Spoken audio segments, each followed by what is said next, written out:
They found something beneath the Bermuda Triangle that shouldn't exist. Half a mile of precisely arranged limestone blocks, each weighing several tons, sitting 60 feet beneath Caribbean waters that supposedly held no ancient civilizations. Dr. J. Manson Valentine, a zoologist from the Miami Museum of Science, surfaced from his 1968 dive off Bimini Island trembling, not from cold, but from what he had just witnessed. 17 research expeditions have examined these formations since that day, and not a single team has produced a definitive answer. What you're about to discover challenges every assumption about human presence in the Western Atlantic before Columbus. And the most disturbing part? This is just the first of 4 underwater mysteries we've found within this infamous oceanic region, each one raising questions that conventional archaeology cannot answer. I've spent the better part of 3 decades investigating archaeological anomalies across the globe. My research has taken me from the submerged cities of the Mediterranean to the flooded caves of the Yucatan, but nothing prepared me for what lies beneath the waters of the Bermuda Triangle, a region that has consumed popular imagination for entirely wrong reasons. Forget missing ships and vanishing aircraft. The true mystery of this triangular patch of ocean, bounded by Miami, Bermuda, and Puerto Rico, concerns what remains hidden on its floor: architectural formations that defy conventional timelines, human remains in underwater caves that rewrite settlement histories, and sonar signatures at impossible depths that continue to confound marine archaeologists. The Bermuda Triangle encompasses roughly 500,000 square miles of the Atlantic Ocean, including the Straits of Florida, the Bahamas archipelago, and the waters surrounding Puerto Rico. Geologically, this region sits atop the shallow Bahama banks to the west, where waters can be as shallow as 30 feet, and plunges to abyssal depths exceeding 27,000 feet in the Puerto Rico Trench. This dramatic underwater topography creates an archaeological landscape unlike anywhere else on Earth.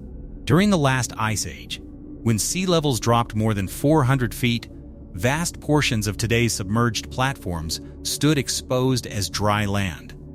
The Bahama banks transformed into a habitable landmass larger than Florida itself. Any civilization that occupied this territory now lies beneath the waves.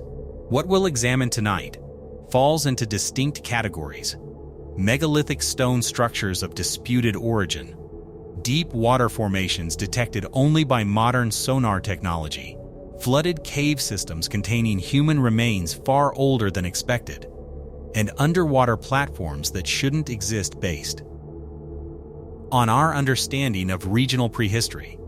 Each mystery occupies a different depth, a different geological context, and presents different challenges to scientific explanation. Consider what this means for our understanding of human history in the Western Atlantic. We've accepted for generations that indigenous Caribbean peoples left minimal architectural footprints, that this region lacked the great stone builders who erected pyramids along the Nile, or temples across Central America. But what if we've been looking in the wrong place? What if the evidence of sophisticated ancient activity has been hiding in plain sight, submerged beneath waters that rose relentlessly as the Ice Age ended? The 4 locations we'll explore tonight represent the most significant underwater archaeological controversies within the Bermuda Triangle. Each has been studied by credentialed scientists. Each has generated peer-reviewed research. And each remains fundamentally unexplained. Welcome to the Archaeology Beneath the Waves. The morning of September 2, 1968, began without any indication that it would change underwater archaeology forever. Dr. J. Manson Valentine, a zoologist and paleontologist affiliated with the Miami Museum of Science, descended into the crystalline waters off Paradise Point, North Bimini Island, Bahamas. He wasn't searching for ancient ruins.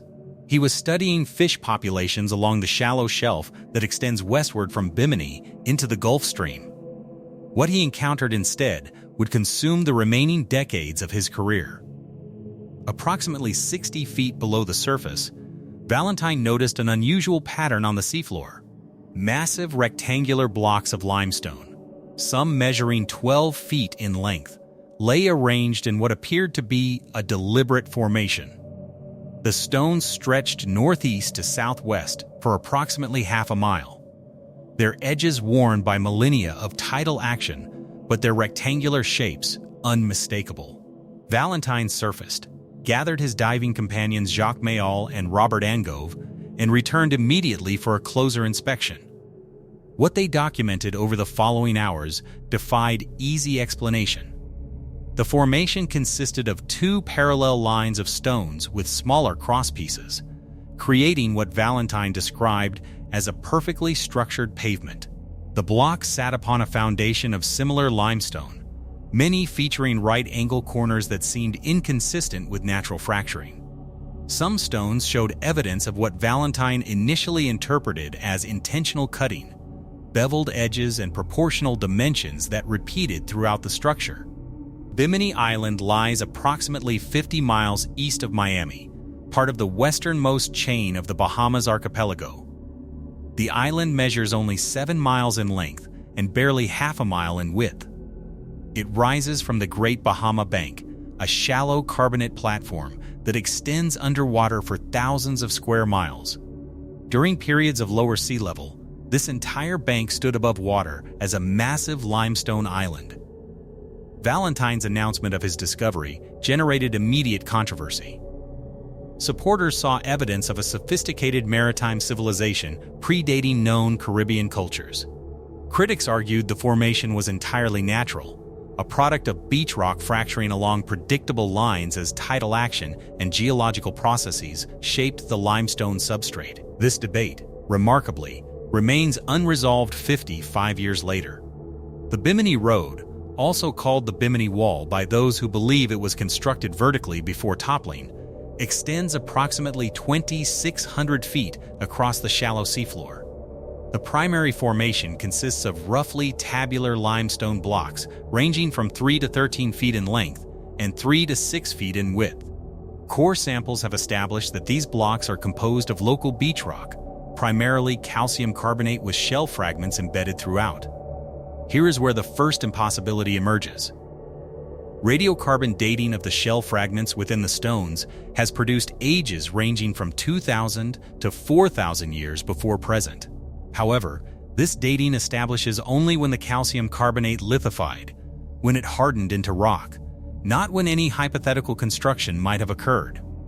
The geological age of the material tells us nothing about human activity, and this distinction has been repeatedly exploited by both sides of the debate.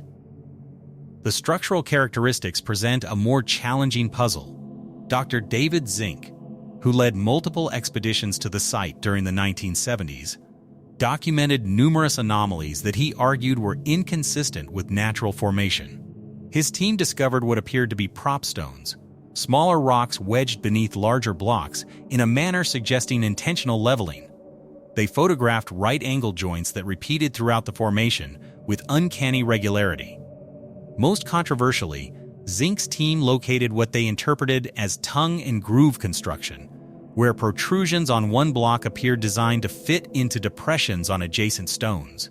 The dimensions themselves raise questions. Block sizes cluster around specific measurements rather than showing random variation.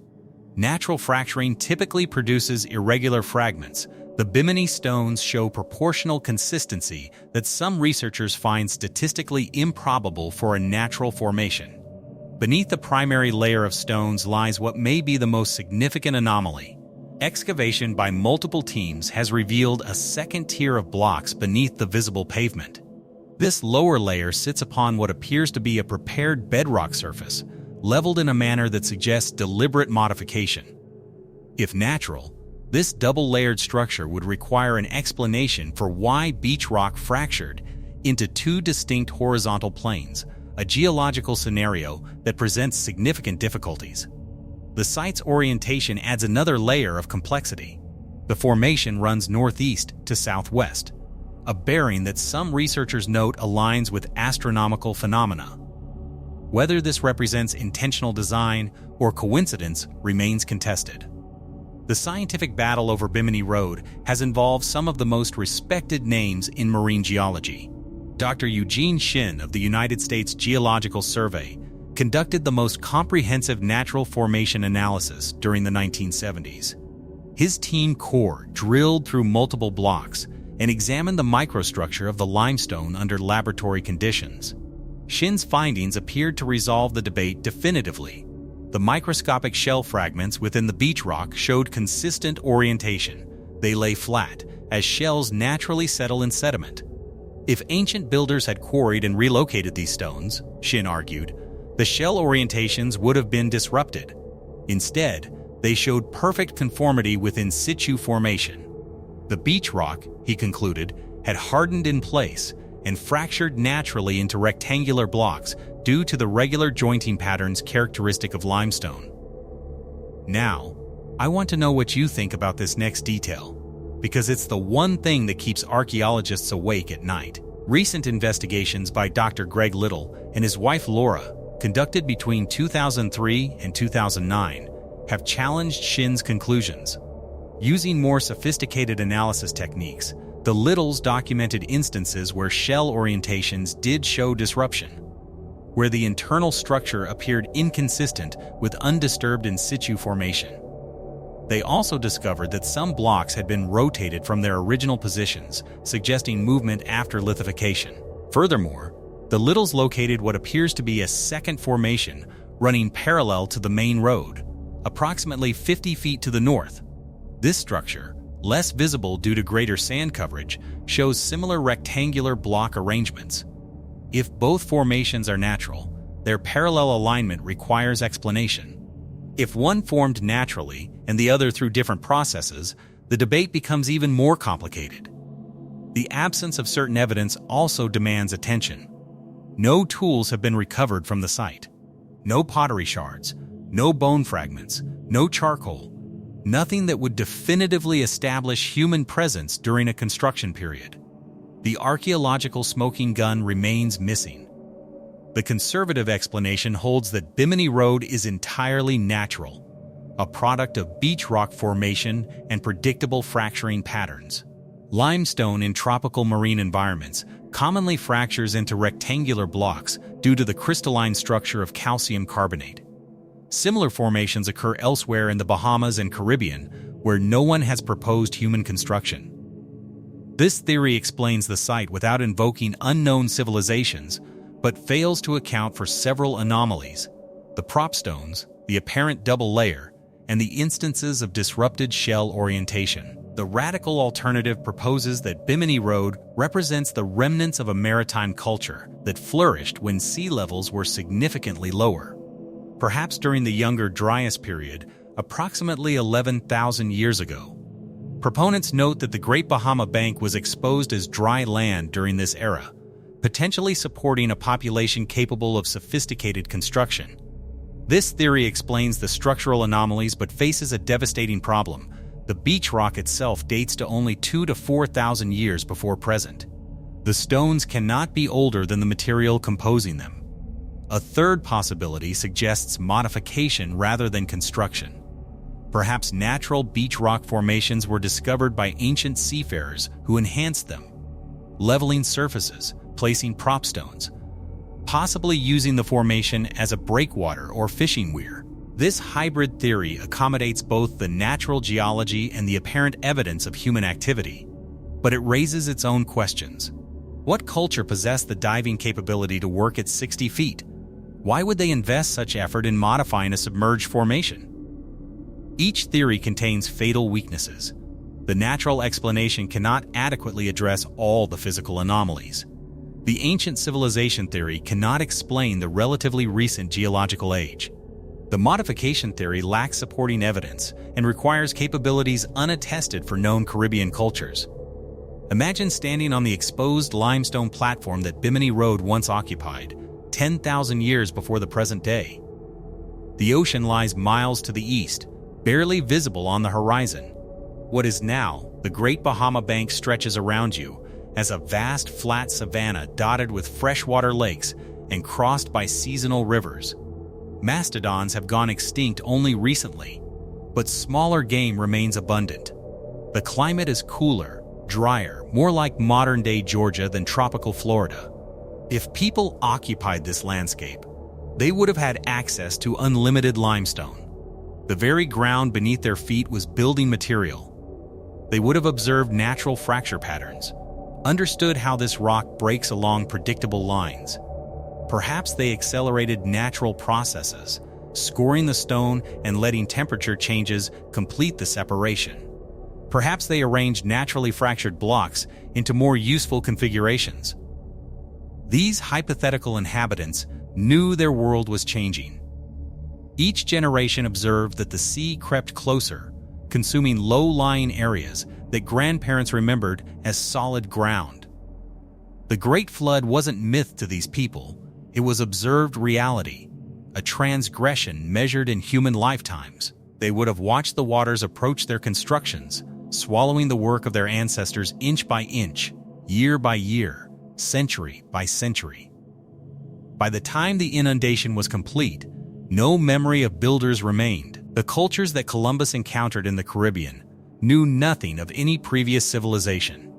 If the Bimini Formation is artificial, its creators left no legacy except the stones themselves.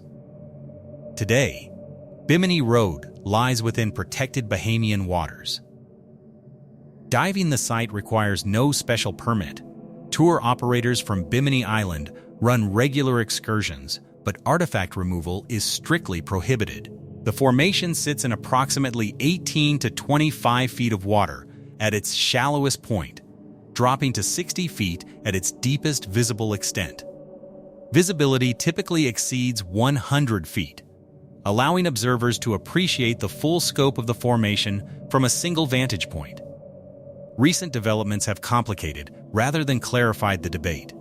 In 2006, amateur explorers using side-scan sonar detected what they claimed were additional formations in deeper water west of the known site.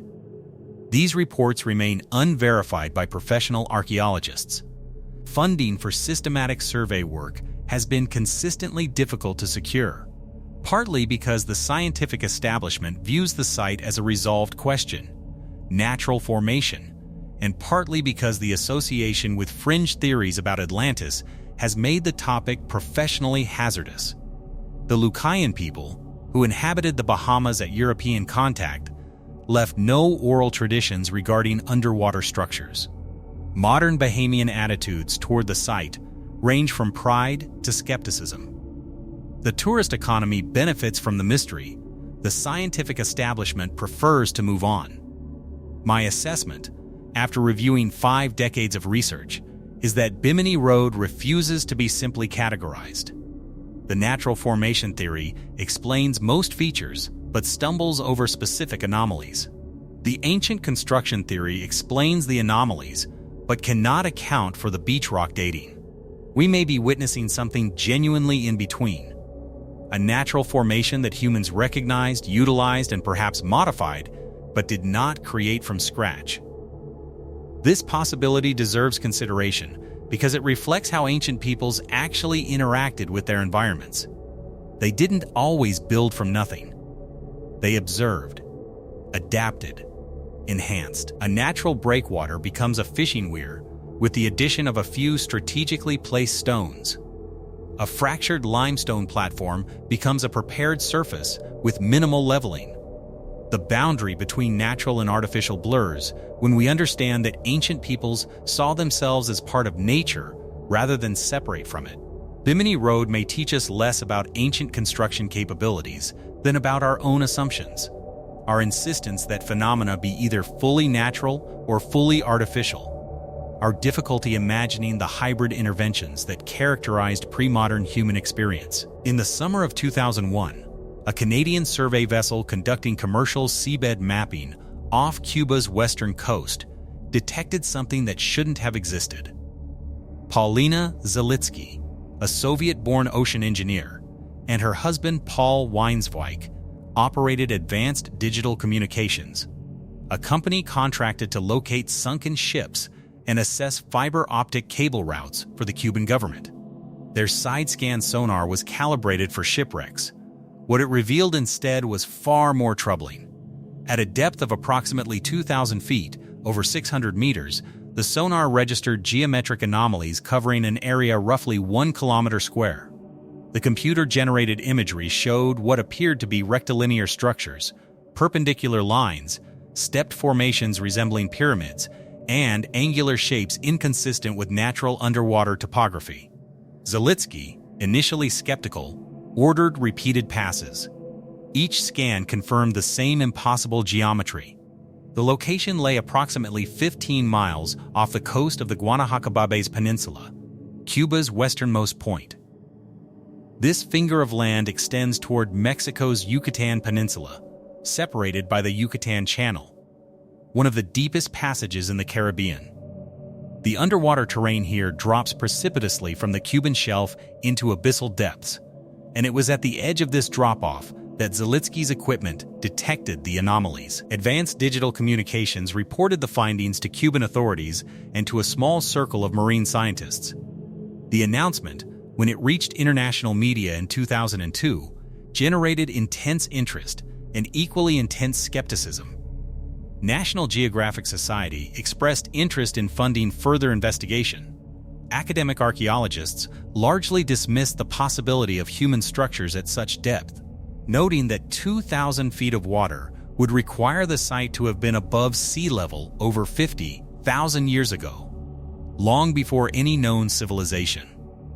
Zalitsky herself remained cautious in her statements, emphasizing that she was not claiming to have found an ancient city. She was reporting sonar anomalies that required explanation.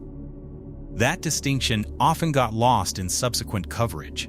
The initial sonar data revealed formations that appeared architectural in nature.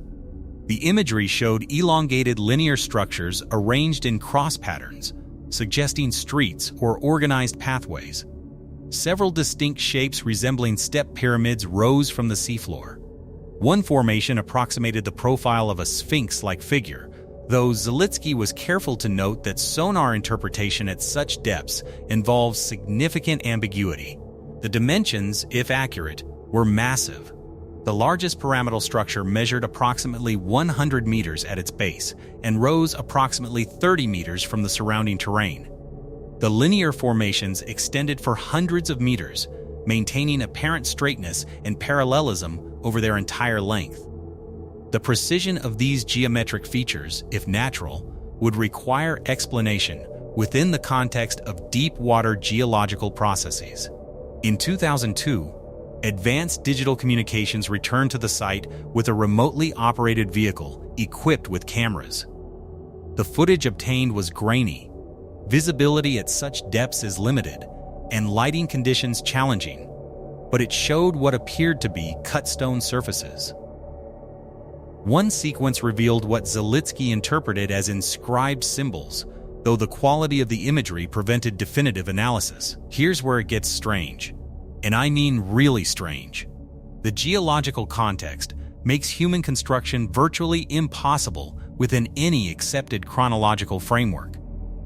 For the site to have been above water, sea levels would have needed to be more than 600 meters lower than present, a condition that last existed during periods when modern humans had barely begun migrating out of Africa. No known civilization existed on Earth 50,000 years ago, let alone in the Western Hemisphere. Yet the geometric precision of the sonar data resists easy natural explanation. Geological processes capable of producing such regular forms at abyssal depths are not documented in the scientific literature.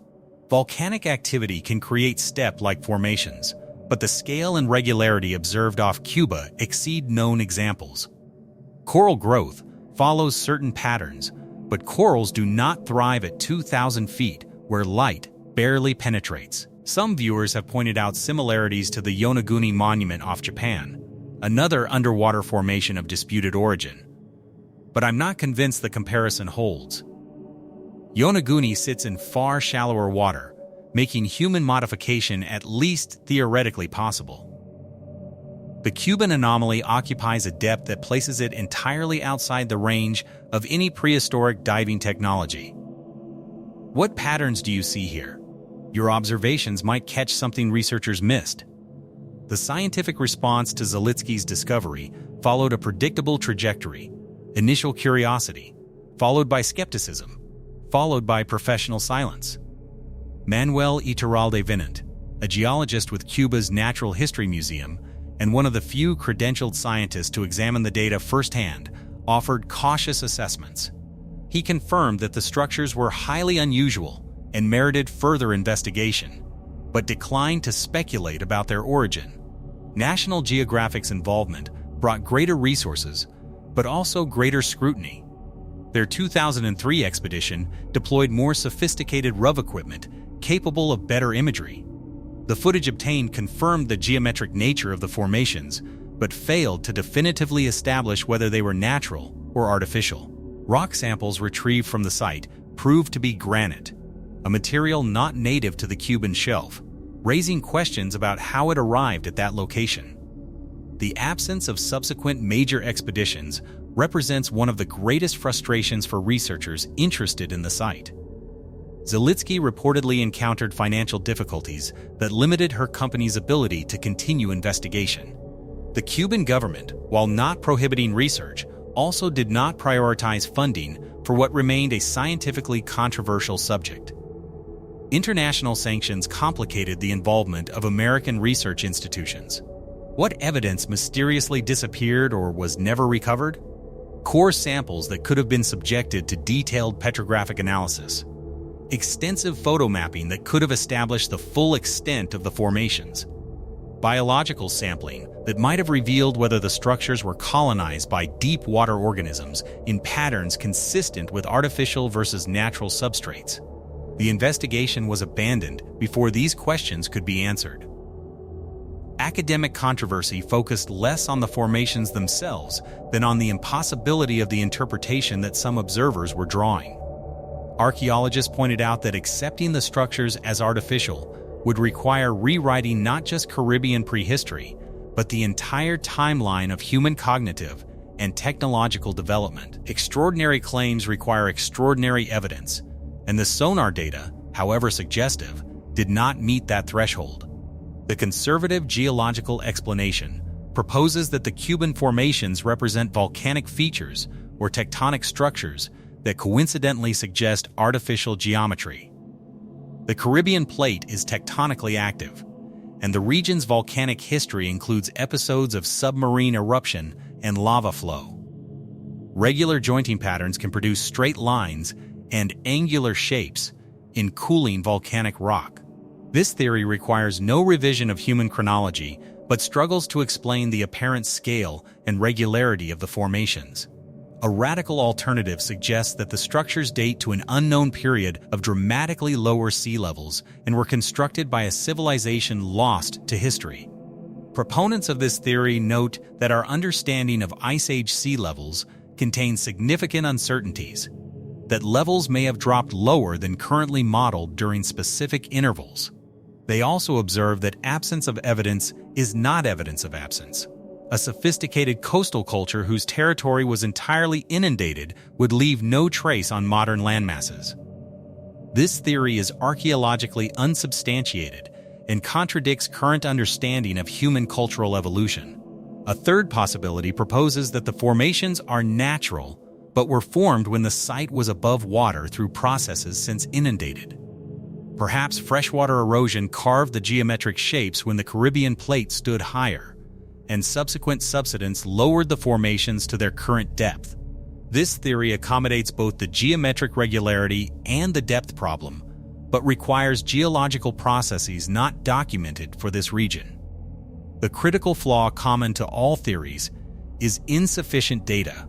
Without extensive physical investigation, core sampling, detailed photography, excavation if possible, the Cuban anomaly remains an image on a sonar screen, subject to interpretation but resistant to resolution. Consider the experience of Paulina Zalitsky on the day she first processed those sonar returns. A career spent locating mundane underwater features, cable routes, shipwrecks, pipeline obstacles, and then suddenly confronting geometry that no training could explain. The temptation to interpret, to assign meaning, must have been overwhelming.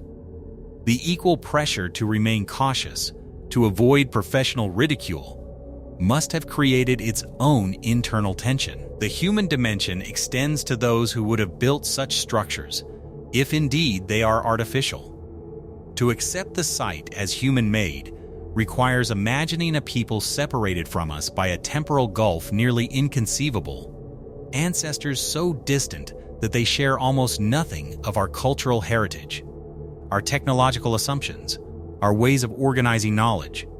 These hypothetical builders would have preceded not just recorded history, but the very development of the cognitive capacities we associate with modern humans. And yet, they would have been us. Same species, same biological potential. If they existed, if any portion of this speculation contains truth, they demonstrate that human capability is far older and more varied than our textbooks acknowledge. As of 2024, the Cuban underwater site remains unexamined by major scientific institutions. No peer-reviewed papers in archaeology or marine geology have addressed the formations in depth. The sonar data exists in archives. The RUV footage circulates in fragmentary form online. The questions persist without investigators willing or able to pursue them. The political dimension cannot be ignored. Cuba's relationship with Western scientific institutions remains complicated by decades of diplomatic tension. Research permits require navigating bureaucratic obstacles that discourage casual inquiry. Meanwhile, Cuban scientists with access to the site lack the submersible technology required for deep water investigation. There is also the question of what recognition would mean. If definitive evidence of artificial construction were established, the site would require protection under international cultural heritage protocols, protocols that assume nations can cooperate in preserving human history regardless of political disagreements. The Cuban anomaly sits not just at geological depth, but at political depth, where science cannot proceed without navigating questions that have nothing to do with stone or water. My assessment is that the Cuban deep water formations represent the outer limit of what underwater archaeology can address with current methods and current assumptions. The sonar data is suggestive. The depth is prohibitive. The implications are revolutionary. We find ourselves paralyzed between the imperative to investigate and the practical impossibility of doing so. Perhaps the lesson here concerns the limits of our knowledge systems. Archaeology developed its methods for terrestrial sites, places that could be walked, measured, excavated with trowels and brushes. The application of those methods to underwater environments has always been an adaptation, a stretching of techniques designed for other contexts. At 2,000 feet, even adapted methods fail. We have imagery, but not understanding. The Cuban anomaly may forever remain in the category of the unexplained, not because explanation is impossible, but because the resources required to achieve it exceed what any institution is willing to commit. In this sense, the mystery teaches us about ourselves, what we choose to fund, what we choose to ignore, and how those choices shape the boundaries of human knowledge. The blue holes of the Bahamas have been known to mariners for centuries. Circular pools of impossibly deep blue water scattered across the pale limestone platforms of the islands. To sailors, they were navigational hazards, sudden depths in otherwise shallow waters. To fishermen, they were reliable sources of certain species that seemed to congregate around these vertical shafts. To scientists who began investigating them in the 20th century, they became windows into a vanished world. Sawmill Sink, located on Great Abaco Island in the northern Bahamas, exemplifies the archaeological potential of these formations. The blue hole opens at ground level as a pool approximately 200 feet in diameter. Its waters so dark, they appear almost black from above. Below the surface, the pool extends into a vertical shaft, then opens into horizontal cave passages that penetrate the limestone bedrock for hundreds of meters in multiple directions. In 2004, cave diving explorers associated with the Bahamas Caves Research Foundation began systematic documentation of Sawmill Sink's interior. The divers, including Brian Kakuk and Nancy Albury, penetrated beyond the initial shaft into chambers that had never been examined by researchers. What they discovered there would transform understanding of ancient Bahamian environments and human presence alike. Within the cave passages, lying in pristine preservation on the silty floors, were bones. Not just any bones, the skeletal remains of animals that had vanished from the Bahamas thousands of years ago. Giant tortoises, crocodiles, bird species unknown to science, and, most significantly, human remains, skulls, long bones, and fragmented skeletons representing what would prove to be the earliest evidence of human presence in the Bahamian archipelago. The site lies approximately 30 miles inland from the Abaco coast, in a region of pine forest and scrubland. No surface features indicate the significance below. Only the dark circle of water suggests that anything unusual lies beneath. The human remains recovered from Sawmill Sink presented an immediate chronological puzzle. Radiocarbon dating of the bones produced ages exceeding 1,000 years before present, old enough to predate the Lucayan people who inhabited the Bahamas at European contact. These weren't Lucayan ancestors. These were representatives of an earlier, undocumented human presence. The preservation condition of the bones defied expectations. Normally, organic material submerged in salt water for centuries would show extensive degradation. But Sawmill Sink contains a stratified water column, a surface layer of fresh water, fed by rainwater percolating through the limestone, floating atop denser salt water that penetrates from underground connections to the sea. At the boundary between these layers, a zone called the halocline, oxygen is nearly absent. Materials that fall into this anoxic zone are preserved with remarkable fidelity. The skeleton showed evidence of traumatic injury. Several skulls displayed fracture patterns consistent with blunt force trauma. Long bones exhibited healed breaks that spoke of difficult lives, of accidents survived, and injuries overcome. These were not people who died peacefully. This next part changed my entire perspective on ancient America. The faunal remains surrounding the human bones told a story of environmental transformation. Giant tortoises, creatures unknown in the modern Bahamas, had clearly flourished here in prehistoric times. Their extinction coincided with the arrival of humans. The pattern was unmistakable. People came. Megafauna disappeared. The same narrative documented across continents and island chains worldwide. I've shown this to colleagues and gotten completely different reactions every time. Some see evidence of hunting pressure, humans as agents of extinction. Others see correlation without causation. Perhaps climate change eliminated the tortoises, and humans merely arrived amid an ongoing transformation. What's your gut instinct telling you about this? The human remains also showed dietary signatures preserved in their bone chemistry. Isotopic analysis revealed marine protein consumption levels inconsistent with a terrestrial hunter-gatherer lifestyle. These people were eating significant quantities of fish and shellfish. They were maritime adapted, not accidental arrivals. Research at Sawmill Sink has involved collaboration between the Bahamas Caves Research Foundation, the National Museum of the Bahamas, and researchers from multiple American universities. Dr. Dave Stedman, an ornithologist from the University of Florida, led paleontological analysis of the animal bones. His team identified over 40 previously unknown species from the site, creatures that had evolved in Bahamian isolation and perished without leaving any other trace. The archaeological analysis proved more challenging. Human remains in underwater contexts raise complex questions about depositional processes. Did these people intentionally enter the caves and meet with accidents? Were their bodies deliberately deposited in the blue hole as part of mortuary practices? Or did the remains arrive through geological processes, bones washed into the system from elsewhere?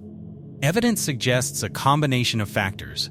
Some skeletons appear to have been placed intentionally, their position suggesting arrangement rather than random deposition. Others show signs of having fallen from above, entering through the vertical shaft during periods when water levels were lower and the cave entrance was accessible without diving. The picture that emerges is of a blue hole used over centuries in different ways by different people. Notably missing from the archaeological record is material culture.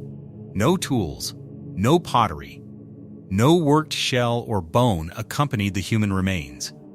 This absence suggests that people did not live within the caves. They came here for specific purposes, possibly ceremonial, and left without depositing the everyday objects that typically characterize occupation sites.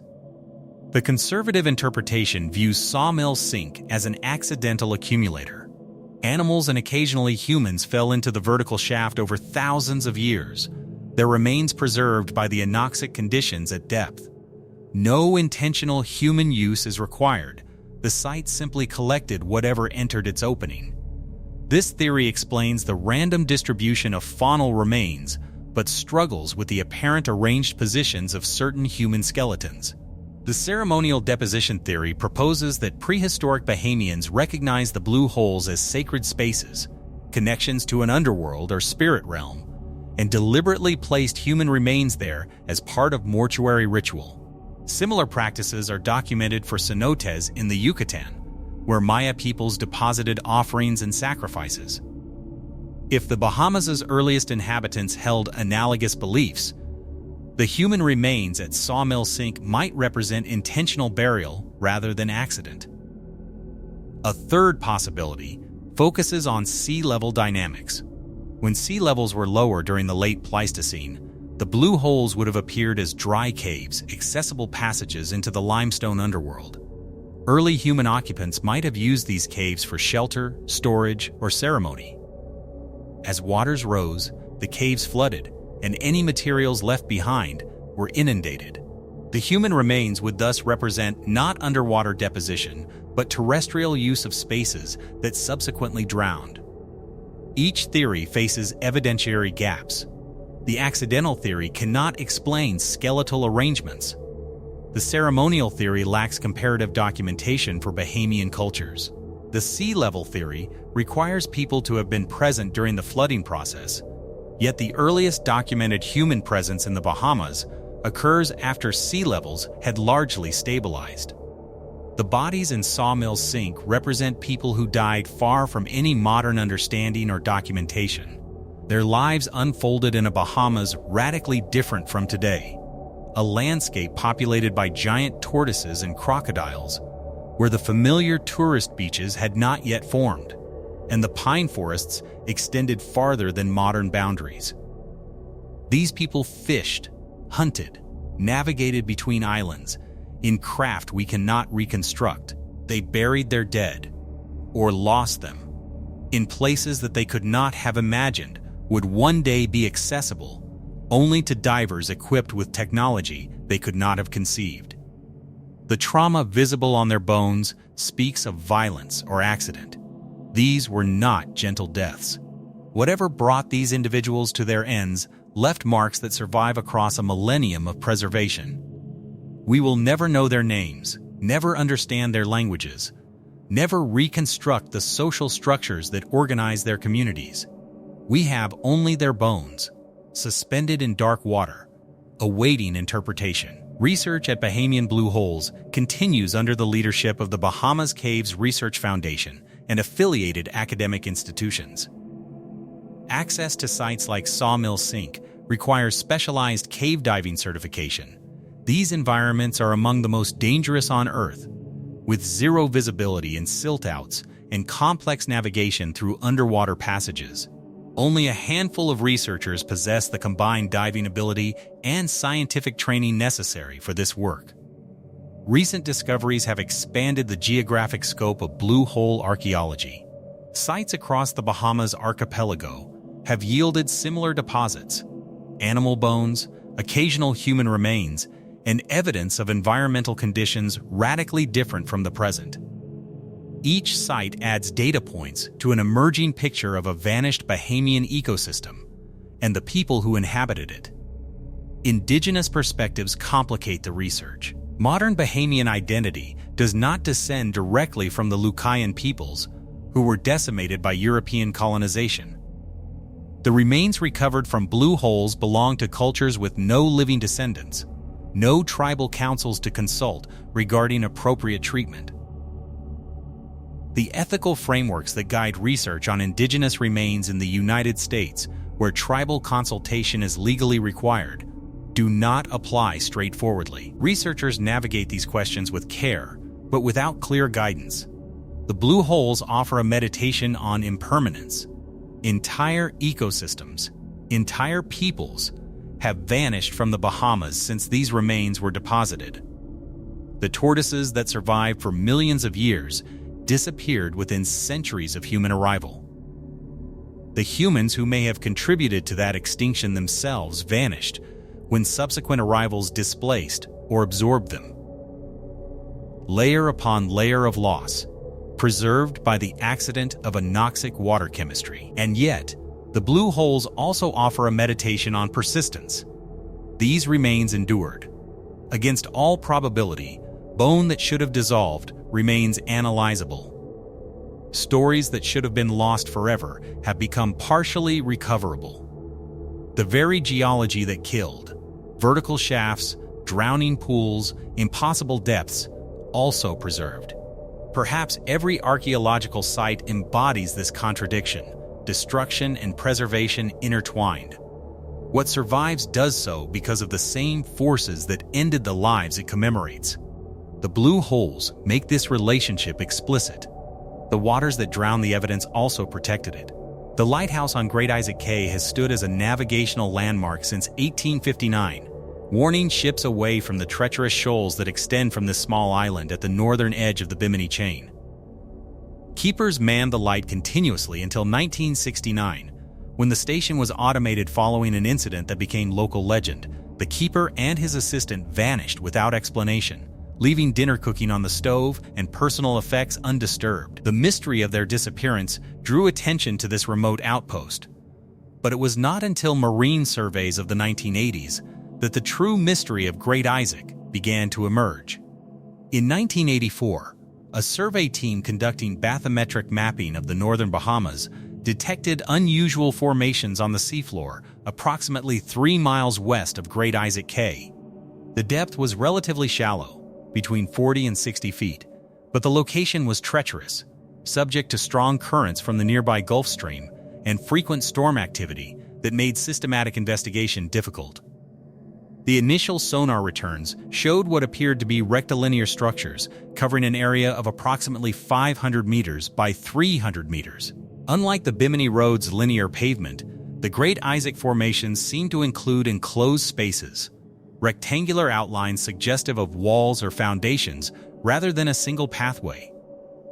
The survey team, primarily focused on navigational hazard assessment, documented the anomalies but lacked resources for underwater investigation. Their report entered the archives of the Bahamian Department of Lands and Surveys, where it remained largely forgotten until researchers investigating the broader Bimini complex rediscovered it in the late 1990s.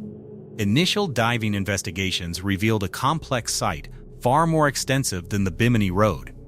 The formations at Great Isaac consisted of multiple distinct features, what appeared to be foundation walls enclosing rectangular spaces, scattered megalithic blocks similar to those at Bimini but in greater disarray, and several circular features that defied easy geological explanation.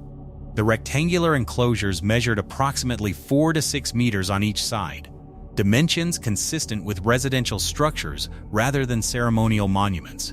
The walls, where visible beneath sand coverage, rose approximately half a meter above the surrounding seafloor. Unlike the regularly jointed blocks of Bimini Road, the Great Isaac stones showed more irregular shapes, as if constructed from naturally fractured limestone rather than deliberately cut material. The circular features presented the greatest puzzle. 5 distinct rings of stones, each approximately 3 meters in diameter, occupied positions within the larger rectangular complex. Their function, if they had a function, remained unclear. Similar stone circles on land have been interpreted as ceremonial features, but no comparative examples existed for underwater contexts in this region. Stratigraphic analysis suggested that the formation sat atop an older limestone platform, now covered by accumulated sand. Core samples from within the enclosed spaces retrieved material distinctly different from the surrounding seafloor, denser, more consolidated sediment that some researchers interpreted as evidence of floor preparation. However, the same concerns that plague interpretation at Bimini apply here. Beach rock formation can produce rectangular jointing patterns. Coral growth can create circular structures as colonies expand outward from central points. Without diagnostic artifacts, pottery, tools, biological remains directly associated with human activity, the formations remained ambiguous. Research at Great Isaac has been hampered by practical difficulties. The site lies in waters subject to the Gulf Stream, where currents can exceed 4 knots, conditions that make diving dangerous and limit the time available for documentation during any single visit. Storm damage from hurricanes periodically reshapes the seafloor, covering features with sand or exposing previously buried formations. The site effectively resets itself every few years. Dr. William Donato, who has investigated multiple underwater formations in the Bahamas, conducted limited survey work at Great Isaac during the early 2000s. His team documented features consistent with earlier reports, but could not establish definitive evidence of human construction. The circular formations particularly intrigued Donato, who noted similarities to stone features associated with prehistoric fish weirs documented elsewhere in the Caribbean. The fish weir hypothesis offers one potential explanation. Indigenous peoples throughout the Caribbean constructed stone barriers in shallow waters to trap fish during tidal cycles. These structures would have been positioned when sea levels were slightly lower than present, then submerged as waters rose. The rectangular enclosures might represent associated structures, processing areas, temporary shelters for fishermen, or storage facilities. However, the depth of the Great Isaac formations exceeds what the fish weir hypothesis comfortably accommodates. At 40 to 60 feet, the structures would require sea levels to have been at least that much lower during their use, conditions that last prevailed several thousand years before any documented occupation of the Bahamas. Missing from the site is any organic material that might have been dated. The high-energy environment, strong currents, storm disturbance would have destroyed most perishable materials long ago. Even if people once used these structures, the evidence of their activities would have been scattered across miles of seafloor. The natural formation theory proposes that the Great Isaac features represent limestone jointing patterns that coincidentally suggest artificial enclosures. The rectangular shapes result from fracturing along predictable crystallographic lines. The circular features represent coral formations or dissolved cavities rather than constructed rings. This theory requires no human agency, but struggles to explain the consistent dimensions of the rectangular enclosures and their apparent organization into a coherent complex. The submerged maritime infrastructure theory suggests that the formations represent functional structures, fish weirs, breakwaters, or landing facilities constructed by prehistoric inhabitants of the Bahamas during a period of lower sea level. The rectangular enclosures might have served as processing or storage areas associated with fishing activities. The circular features might have marked specific navigational points or ceremonial locations. This theory is archaeologically plausible, but requires human presence in the Bahamas far earlier than currently documented. A third perspective proposes that the Great Isaac formations are natural, but enhanced, that prehistoric peoples recognized useful features in the existing geology and modified them for their purposes. This hybrid theory accommodates both the natural appearance of many features and the apparent organization of the overall complex. However, it raises the same questions of dating and cultural attribution that complicate interpretation of other Bermuda Triangle sites. The mariners who have passed Great Isaac Cay across centuries of Caribbean history knew these waters as dangerous. The currents are unpredictable. The shoals extend farther than charts indicate. The weather can shift in minutes from calm to deadly. If prehistoric peoples used the features now submerged off this coast, they did so with knowledge and skills that have left no other trace. Imagine constructing a fish weir in these waters. The currents fight every movement. Stones that can be lifted in calm conditions become impossible in flow. A single misjudgment can mean being swept into open ocean. The people capable of this work were not casual fishermen. They were specialists, possessing intimate knowledge of local conditions and the physical capability to exploit momentary windows of workability. Or, imagine a different scenario. A community using naturally protected areas in what is now deep water as temporary refuge during certain seasons. The rectangular enclosures might have offered shelter from wind. The circular features might have marked fresh water sources or ceremonial sites. These people would have lived at the margin of the possible, exploiting resources that vanished when the seas rose. We will never see their faces. We will never know their names. We know only that someone, whether natural forces or human hands, created shapes on the seafloor that persist in defying explanation. Great Isaac Cay remains accessible primarily to sport divers and researchers with the equipment and expertise to manage its challenging conditions. The abandoned lighthouse, now managed by the Bahamas National Trust, serves as an occasional base for expeditions, though its facilities are minimal. No permanent research presence exists on the island. The formations themselves face uncertain futures. Hurricane activity in the northern Bahamas has increased in intensity in recent decades. Each major storm reshapes the seafloor. Features documented in one survey may be buried or destroyed before the next.